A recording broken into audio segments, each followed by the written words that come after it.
ஒரு குட்டி கதையிலேருந்து ஆரம்பிப்போமா?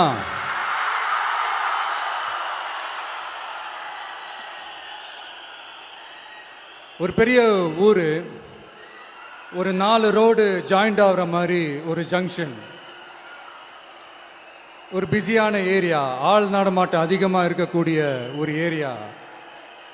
அங்கே சென்டரில் ஒரு முரட்டு ஜல்லிக்கட்டு காலை ஒன்று நின்றுட்டு இருக்குது.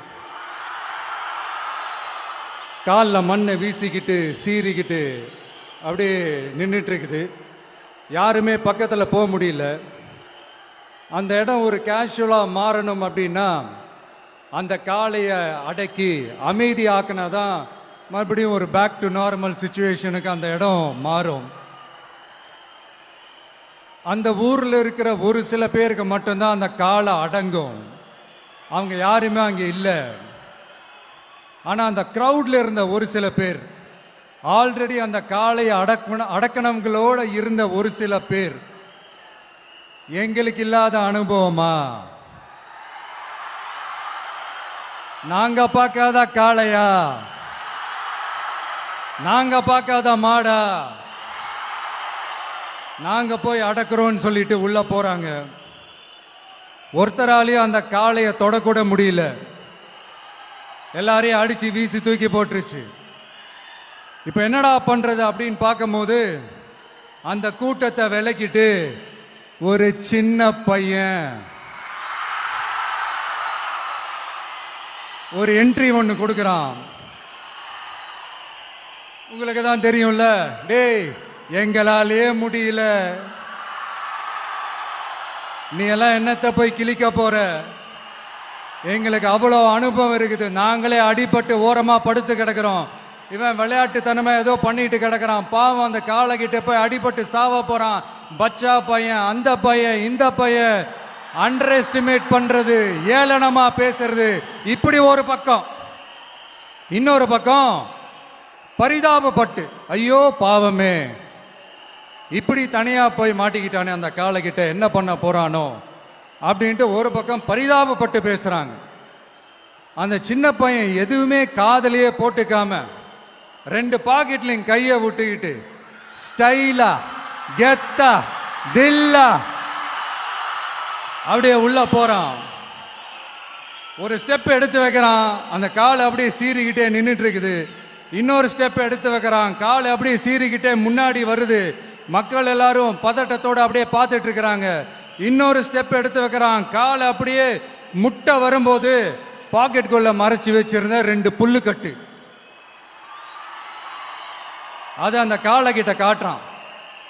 காலை அப்படியே சடனா வந்து நின்று அது மூடெல்லாம் மாறி அந்த புல்லுக்கட்டை சாப்பிட ஆரம்பிச்சிருச்சு. அந்த சின்ன பையனும் அந்த காலை அப்படியே தடவிக்கிட்டு வரான். காளையும் பக்கத்தில் ஒரு குழந்தை மாதிரி நடந்து வந்துக்கிட்டு வருது. பக்கத்தில் இருந்த ஒரு வயல்வெளியில் அந்த காளையை மேய விட்டுட்டு வரான். மக்கள் எல்லாரும் அந்த பையனை ஆச்சரியமா பார்க்குறாங்க. அந்த அடிபட்டு கிடந்த அந்த அனுபவசாலிங்க தலையை தொங்க போட்டு நின்றுட்டு இருக்கிறாங்க. ஏன்னா பேசின பேச்சு அப்படி. வாய் இருக்குன்றதுக்காக நக்கலுமா நையாண்டியுமா நச நச நச நசன் ஒரே பேச்சு. என்ன பண்றது, தலையை குனிஞ்சு அப்படியே நின்றுட்டு இருக்கிறாங்க.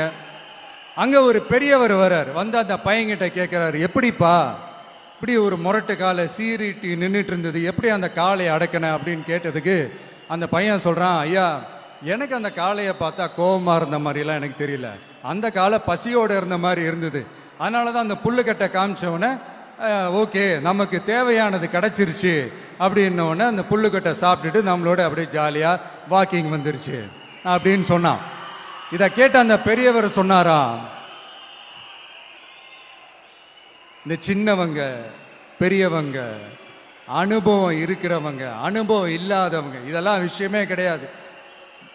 யாரா இருந்தாலும் அந்த சூழலுக்கு ஏற்ற மாதிரி அந்த சிச்சுவேஷனுக்கு தகுந்த மாதிரி என்ன பண்ணி அந்த ப்ராப்ளமை சால்வ் பண்றான், ஏது பண்ணி அந்த ப்ராப்ளமை சால்வ் பண்றான், அதுதான் விஷயமே, அதுதான் மேட்ரு. ஸோ நீ சூப்பர்ப்பா, என்ன ப்ராப்ளம் வந்தாலும் நீ சால்வ் பண்ணிடுவ அப்படின்னு முதுகில் தட்டி கொடுத்துட்டு அந்த பெரியவர் போறார். இப்போ அந்த கதையில அந்த முரட்டு ஜல்லிக்கட்டு காலை தான் நம்ம தமிழ்நாட்டு அரசியல் களம். அந்த பெரியவர் தான் நம்ம தமிழக மக்கள். அந்த பாக்கெட்டுக்குள்ள ஸ்டைலா தில்லா கெத்தா ஒருத்தன் உள்ள வந்தான் பாருங்க, அவன்தான்